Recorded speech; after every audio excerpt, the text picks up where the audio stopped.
ನೀನು ಏನು ಮಾತಾಡ್ತಾ ಇದೆಯಾ ಅನ್ನೋ ಪ್ರಜ್ಞೆನಾದರೂ ನಿನಗಿದೆಯೇನಮ್ಮ? ಹಾಂ, ಪಾರ್ವತಿ ನಿನ್ನ ಮಗು ತಾಯಿ ಆದರೆ ನೀನು ಯಾರು?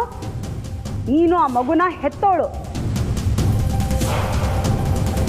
ಹೌದು ಚಿಕ್ಕಮ್ಮ, ಆ ಮಗುನ ಹೆತ್ತಿರೋದು ನಾನು. ಆದರೆ ಅದನ್ನು ಸಾಕಬೇಕಾಗಿರೋದು ನಾವಿಬ್ರು. ನನ್ನ ಮಗುಗೆ ಇಬ್ಬರು ಅಮ್ಮಂದ್ರು, ನಾನು, ನಮ್ಮ ಪಾರ್ವತಿ ಅಕ್ಕ. ಅಕ್ಕ ಅವ್ರ ಮಗುನ ಕಳ್ಕೊಂಡ್ಮೇಲೆ ನನ್ನ ಮಗು ನಮ್ಮಿಬ್ಬರಿಗೂ ಮಗು ಆಗಿರುತ್ತೆ ಅಂತ ನಾನೇ ಅಕ್ಕನ ಹತ್ರ ಹೇಳಿದ್ದೀನಿ.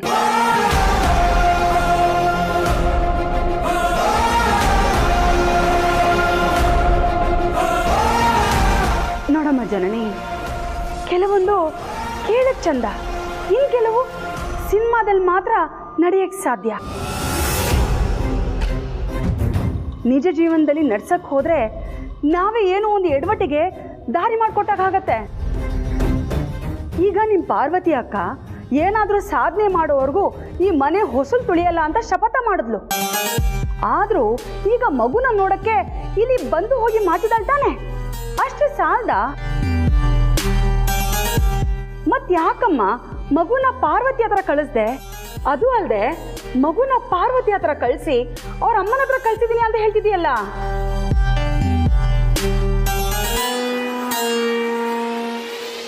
ಜನನಿ, ಮಗುನ ಪಾರ್ವತಿ ಹತ್ರ ಕಳಿಸ್ಕೊಟ್ಯಾ? ಹೌದು ಅತ್ತೆ, ನಾನೇ ಮಗುನ ಪ್ರೀತು ಕೈಲಿ ಕೊಟ್ಟು ಕಳಿಸ್ದೆ. ನಾನು ಜೊತೆಗೆ ಹೋಗೋಣ ಅಂದ್ಕೊಂಡೆ, ಆದರೆ ನಾನು ಎದುರಿಗಿದ್ದಾಗ ಪಾರ್ವತಿ ಅಕ್ಕ ಮಗುನ ಮುಕ್ತವಾಗಿ ಮುದ್ದು ಮಾಡ್ತಾರೋ ಇಲ್ವೋ ಅನ್ನಿಸ್ತು. ಅದಕ್ಕೆ ನಾನು ಹೋಗದೆ ಪ್ರೀತು ಕೈಲಿ ಕೊಟ್ಟು ಕಳಿಸ್ದೆ. ಬರೀ ಪಾರ್ವತಿ ಅಕ್ಕನಿಗೋಸ್ಕರ ಮಾತ್ರ ಅಲ್ಲ, ಆದಿಭಾವನಿಗೋಸ್ಕರ ಕೂಡ. ಮಗುನ ನೋಡೋದಕ್ಕೆ ಪಾರ್ವತಿ ಅಕ್ಕ ಮನೆಗೆ ಬಂದು ಹೋಗೋದು ಮಾಡ್ತಾ ಇದ್ದಾರೆ. ಆದರೆ ಆದಿಭಾವ ನಾವು ಮಗುನ ಕರ್ಕೊಂಡು ಮನೆಗೆ ಬಂದಾಗಿಂದ ಒಂದ್ಸಲಿನೂ ಮಗುನ ನೋಡೋದಕ್ಕೆ ಬಂದಿಲ್ಲ. ಯಾಕೆ ಹೇಳಿ? ನನ್ನ ಚುಚ್ಚು ಮಾತಿನ ಭಯಕ್ಕೆ. ಬಹುಶಃ ಅವ್ರ ಮಗುನ ಕಳ್ಕೊಂಡಿರೋ ದುಃಖ ಅವ್ರೇನೂ ಮರ್ತಿಲ್ಲ ಅನ್ಸುತ್ತೆ.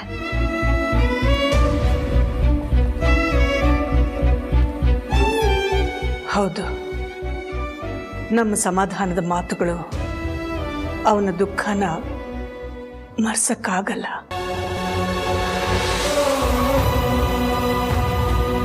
ಅದಕ್ಕೆ ಅವನ ಪಾಡಿಗೆ ಅವನ್ನ ಬಿಟ್ಟಿರೋದು. ಸಮಯ ಎಲ್ಲ ದುಃಖಗಳನ್ನು ತಾನೇ ಮರೆಸುತ್ತೆ.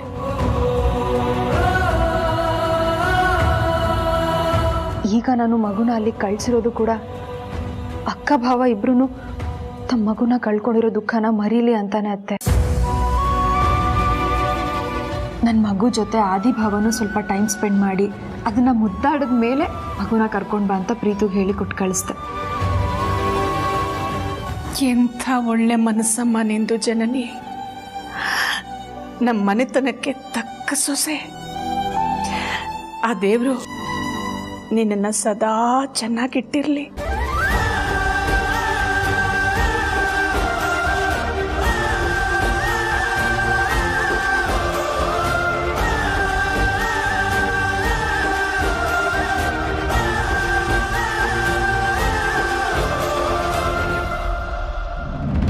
ಏನು ರೋ ನೀನು? ಮಗು ಮನೆಗೆ ಬಂದಾಗಿಂದ ಒಂದ್ಸಲ ನೀನು ಮನೆಗೆ ಬರಲಿಲ್ಲ, ಮಗು ನೋಡಲಿಲ್ಲ, ಎತ್ಕೊಂಡು ಮುದ್ದಾಡಲಿಲ್ಲ. ಯಾಕೆ ಬ್ರೋ?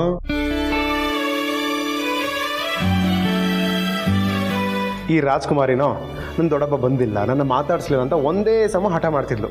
ಅದಕ್ಕೆ ಜನನಿಗೆ ಕೊಟ್ಟು ಕಳಿಸಿದ್ಲು. ನಂಗೆ ಗೊತ್ತಿಲ್ಲ ಬ್ರೋ, ಇನ್ನು ಸ್ವಲ್ಪ ಹೊತ್ತು ನೀವು ಗಂಡ ಹೆಂಡತಿ ಮಗುನ ಎತ್ಕೋಬೇಕು, ಮುದ್ದಾಡಬೇಕು, ಆಟ ಆಡಿಸ್ಬೇಕು.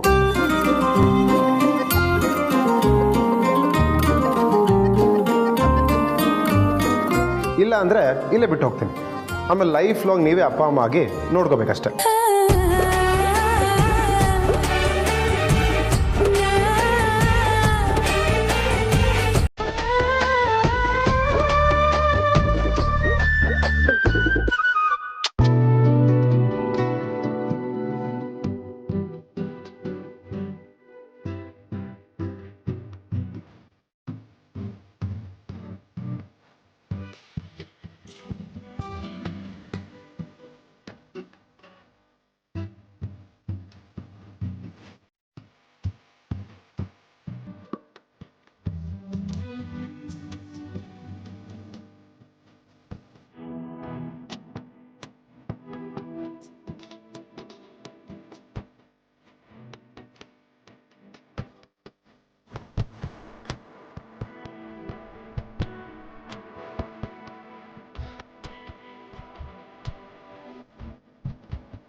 ಮಾಡಿದ್ದೀರಾ?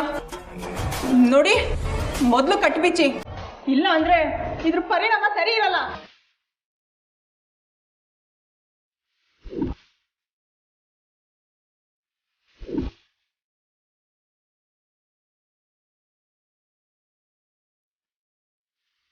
ಏನಾಗ್ಬೇಕು ನಿಮ್ಗೆ? ಇನ್ಫಾರ್ಮೇಶನ್. ಯಾವ್ದ್ರ ಬಗ್ಗೆ? ಇತ್ತೀಚೆಗೆ ನಿಮ್ಮ ಹಾಸ್ಪಿಟಲಲ್ಲಿ ನಡೆದಿರೋ ಒಂದು ಡೆಲಿವರಿ ಕೇಸ್ ಬಗ್ಗೆ. ಅರ್ಸನ್ ಕೋಟೆ ಅಖಿಲಾಂಡೇಶ್ವರಿಯ ಇಬ್ಬರು ಸೊಸೆಗೂ ನಿಮ್ಮ ಹಾಸ್ಪಿಟಲಲ್ಲೇ ತಾನೇ ಡೆಲಿವರಿ ಆಗಿರೋದು? ಹೌದು, ಅವ್ರ ದೊಡ್ಡ ಸೊಸೆ ಪಾರ್ವತಿ ಮಗು ಹೋಯ್ತು. ಅದು ಓಕೆ, ಆದರೆ ಜನನಿ ಮಗು ಬದುಕ್ತು ತಾನೆ? ಜನನಿಗೆ ಡೆಲಿವರಿ ಮಾಡಿಸಿದ ಡಾಕ್ಟರ್ ನೀವೇ ತಾನೆ? ಹೌದು ಮೇಡಮ್. ಅದು ಗೊತ್ತಾಗಿನೇ ನಿಮ್ಮನ್ನ ಇಲ್ಲಿಗೆ ಪ್ರೀತಿಯಿಂದ ಕರ್ಸ್ಕೊಂಡಿರೋದು. ಬಟ್ ಜನನಿ ಮಗು ಹೇಗ್ ಬದುಕ್ತು? ಹೇಗೆ ಅಂದ್ರೆ? ಜನನಿ ಮಗು ಹುಟ್ಟಿದ ಕೆಲವೇ ಕ್ಷಣಗಳಲ್ಲಿ ಸತ್ತೋಗ್ಬೇಕಿತ್ತು.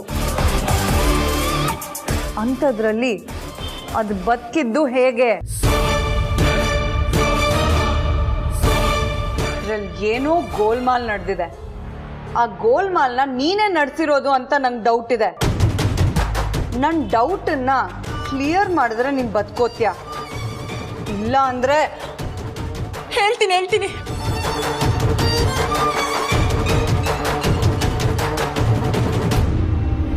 ಹೇಳು.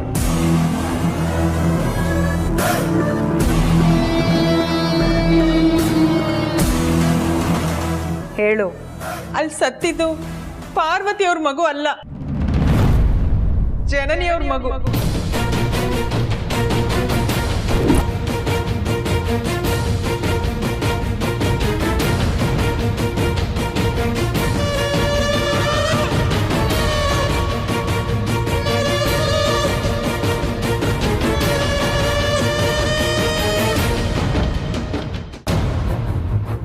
ಪ್ರೀತು, ಪಾಪು ಕರ್ಕೊಂಬಂದು ತುಂಬ ಹೊತ್ತಾಯಿತು.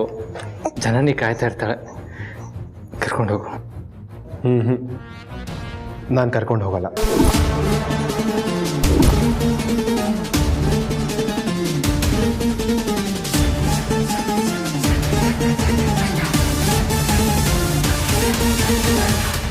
ಯಾಕೆ ಚಿಕ್ಕ ಯಜಮಾನ್ರೆ? ಯಾಕಂದ್ರೆ ಮಗು ನಂದಲ್ಲ.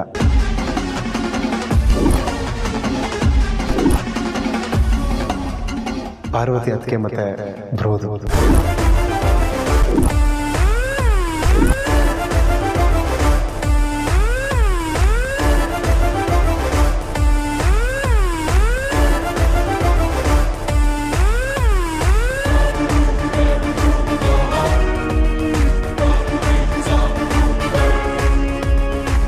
ಅವ್ರ ಮಗು ಅಂದ್ಕೊಂಡು ಈಗ ನನ್ನ ಮಗುಗೆ ನೀವು ಎತ್ಕೊಂಡು ಮುದ್ದಾಡಿಸಿ ಆಶೀರ್ವಾದ ಮಾಡಬೇಕು.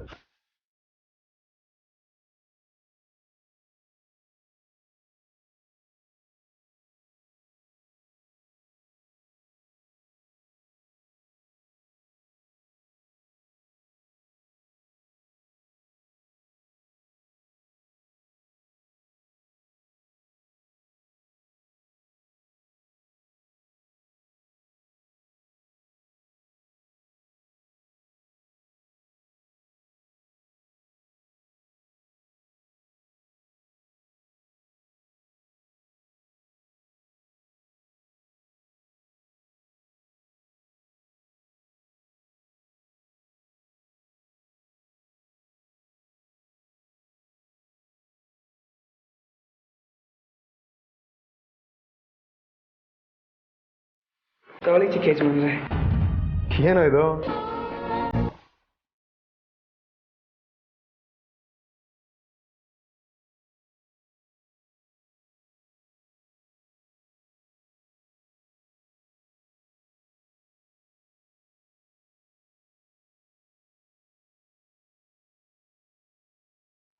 ಅಕ್ಕಂಗೆ ಹೆಣ್ಮಗು ಆಗುತ್ತೆ ಅಂತ ನನ್ನ ಪಾಕೆಟ್ ಮನೇಲಿ ಒಂದು ಪುಟ್ಟು ರೇಷ್ಮೆ ಲಂಗ ತಂದಿದ್ದೆ.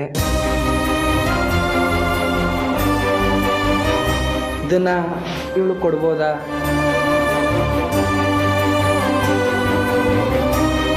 ಪುಟ್ಟಮ್ಮ ನೋಡು ಪುಟ್ಟಮ್ಮ, ಇವನೇ ನಿಮ್ಮ ಗಣಿ ಮಾವ.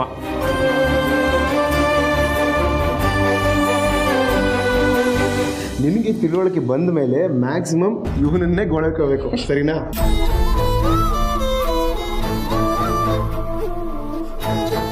ಆಮೇಲೆ ಈ ಲಂಗ ಬ್ಲೌಸ್ಗೆ ನೀನು ಖುಷಿ ಪಡಬಾರ್ದು. ಇವನ ಹತ್ರ ನಿನಗೆ chocolates, ice creams, ribbons, colour pencils, drawing book, ನಿಂಗೆ ಏನು ಬೇಕು ಎಲ್ಲನೂ ಕೊಡಿಸ್ಕೋಬೋದು, ಅದು ಹಕ್ಕಿನಿಂದ.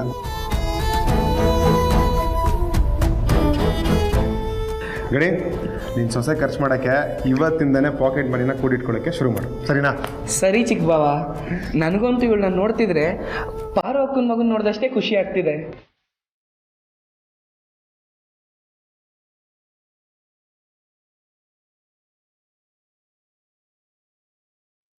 ಈ ಮಗು ನಿಮ್ಮ ಅಕ್ಕನ ಮಗುನೇ ಕಣೋ ಗಣಿ.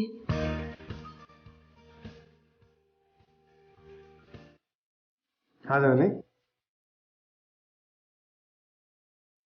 ಎಸ್ ಮೇಡಮ್, ನೀವು ಕೊಟ್ಟಿದ್ದ ಡ್ಯೂಟಿನ ಮುಗಿಸಿದ್ದೀನಿ.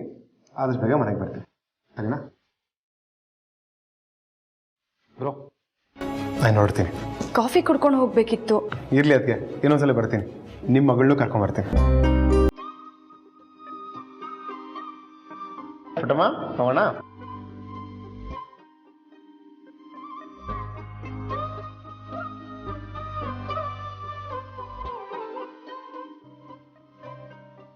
ಅಭ್ಯಾಸ ಮಾಡ್ಕೊಳ್ತಿದ್ದೀನಿ.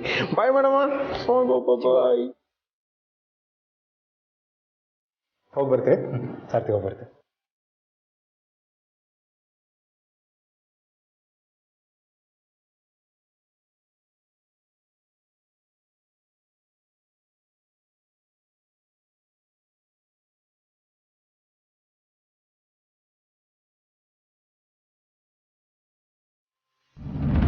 ಈ ವಿಷಯ ಅವಳ ಗಂಡಂಗೂ ಗೊತ್ತಾ?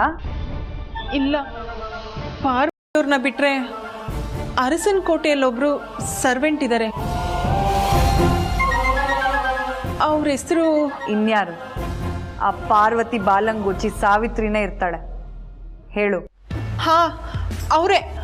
ಅವ್ರು ಬಿಟ್ರೆ ಈ ವಿಷಯನ ಎಲ್ರಿಂದನೂ ಸೀಕ್ರೆಟ್ ಆಗೇ ಇಟ್ಟಿದ್ದೀವಿ.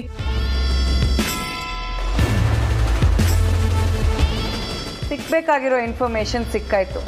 ಇವಳನ್ನ ಕಳಿಸು.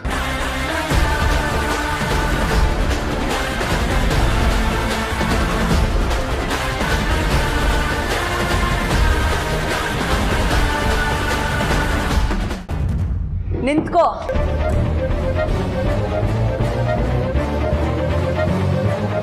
ನೀನ್ ಇಲ್ಲಿಗೆ ಬಂದಿರಲಿಲ್ಲ.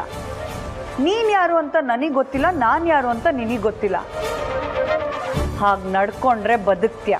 ಅದನ್ನ ಬಿಟ್ಟು ಇಲ್ಲಿಂದ ಹೊರಗೋಗ್ತಿದ್ದಂಗೆ ಆದಿತ್ಯಂಗೋ ಅಖಿಲಂಗೋ ಫೋನ್ ಮಾಡಿ ಹೀಗೀಗಾಯ್ತು ಅಂತ ಹೇಳಿದ್ಯೋ, ಆಗ ನಿನ್ನ ಫ್ಯಾಮಿಲಿ ರಿಸ್ಕಿಗೆ ಸಿಕ್ಕಾಕೊಳ್ಳುತ್ತೆ. ಯಾಕೆ ಅಂದರೆ ನಿಮ್ಮಿಂದಾನು ಕ್ರೈಮ್ ಆಗಿದೆ.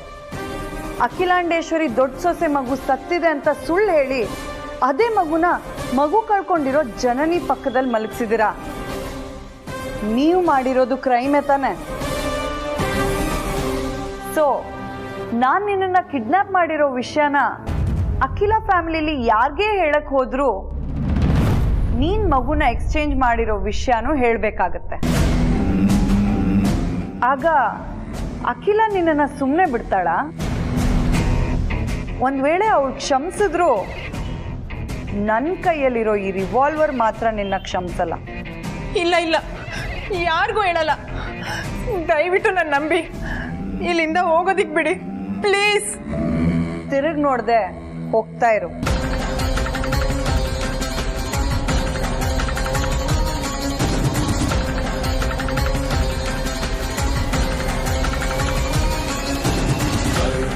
ಈ ಪಾರ್ವತಿ ಇಷ್ಟು ದೊಡ್ಡ ವಿಷಯನ ಸೀಕ್ರೆಟ್ ಆಗಿಟ್ಟಿದ್ದಾಳ?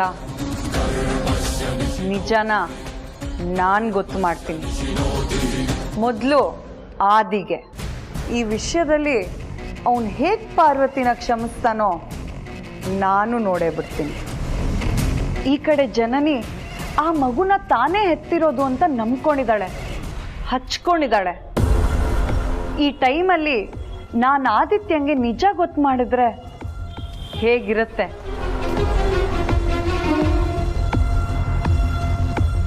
ಅವನು ಒಂದೇ ಒಂದು ಕ್ಷಣಕ್ಕೆ ತನ್ನ ಮಗು ಅಂತ ಸ್ವಾರ್ಥದಿಂದ ಸ್ಟೆಪ್ ತಗೊಂಡ್ರೆ ಸಾಕು, ಇಡೀ ಅರಸನ್ ಕೋಟೆ ಒಗ್ಗಟ್ಟನ್ನ ಛಿದ್ರ ಮಾಡೋದು ಗ್ಯಾರಂಟಿ.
ಒಂದು ಕ್ಷಣ ಅದನ್ನ ನೆನೆಸ್ಕೊಂಡ್ರೆ ಮೈಯೆಲ್ಲ ರೋಮಾಂಚನ ಆಗ್ತಾ ಇದೆಯಲ್ಲ.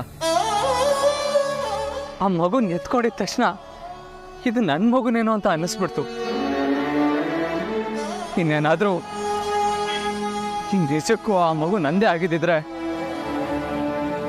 ಎಂಥ ಅದ್ಭುತವಾದ ಅನುಭವ ಆಗ್ಬೋದು.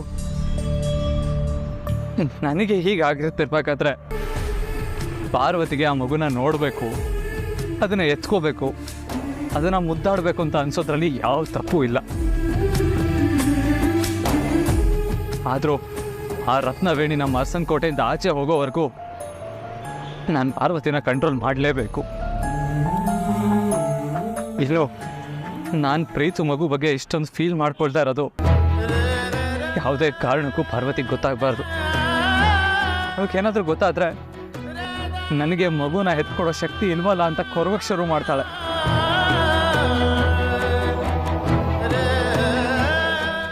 ಆದರೂ ನಮ್ಮ ಮಗು ಬದುಕಿದಿದ್ರೆ ಎಷ್ಟು ಚೆನ್ನಾಗಿರೋದು.